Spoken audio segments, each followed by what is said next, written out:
40-45 ലക്ഷം രൂപ കരൾ മാറ്റിവെക്ക ശസ്ത്രക്രിയയ്ക്ക് പുറത്ത് സ്വകാര്യ മേഖലയിലാകുമെങ്കിൽ ഇന്ന് സർക്കാർ ആശുപത്രിയിൽ സൗജന്യമായി സാധ്യമാണ്.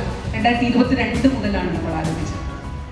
നമ്മുടെ ജില്ലാ ആശുപത്രികളിൽ, എറണാകുളം ജില്ലാ ആശുപത്രിയിൽ ഹൃദയം മാറ്റിവെക്കാനായിട്ട് പോവുകയാണ്. അവിടെ ലൈസൻസ് ലഭിച്ചു കഴിഞ്ഞു.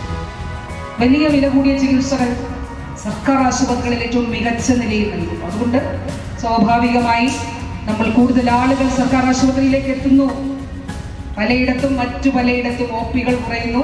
സർക്കാർ ആശുപത്രികളിൽ കൂടുതൽ ആളുകൾ എത്തിച്ചേരുന്നു. സൗജന്യ ചികിത്സയുടെ കണക്ക് നോക്കിയാലും അത് കാണാം. 2021 2.5 ലക്ഷം പേർക്ക് സൗജന്യ ചികിത്സ കൊടുത്തെങ്കിൽ 2024 6.5 ലക്ഷം ആളുകൾക്ക് കേരളത്തിൽ സൗജന്യ ചികിത്സ കൊടുത്തു. ഇന്ത്യയിൽ ഏറ്റവും കൂടുതൽ സൗജന്യ ചികിത്സ നൽകുന്ന സംസ്ഥാനം കേരളമാണ്. നമ്മൾ പറയുന്നതല്ല, കേന്ദ്ര സർക്കാർ കഴിഞ്ഞ 3 വർഷമായി ഇതിന്റെ പുരസ്കാരം, അതായത് എഴുതിയിട്ടുണ്ട്, ഇന്ത്യയിൽ ഏറ്റവും കൂടുതൽ സൗജന്യ ചികിത്സയ്ക്ക് തുക അനുവദിച്ച് സൗജന്യ ചികിത്സ നൽകുന്ന സംസ്ഥാനം കേരളമാണ്. ഇതാണ് സർക്കാരിന്റെ നയം.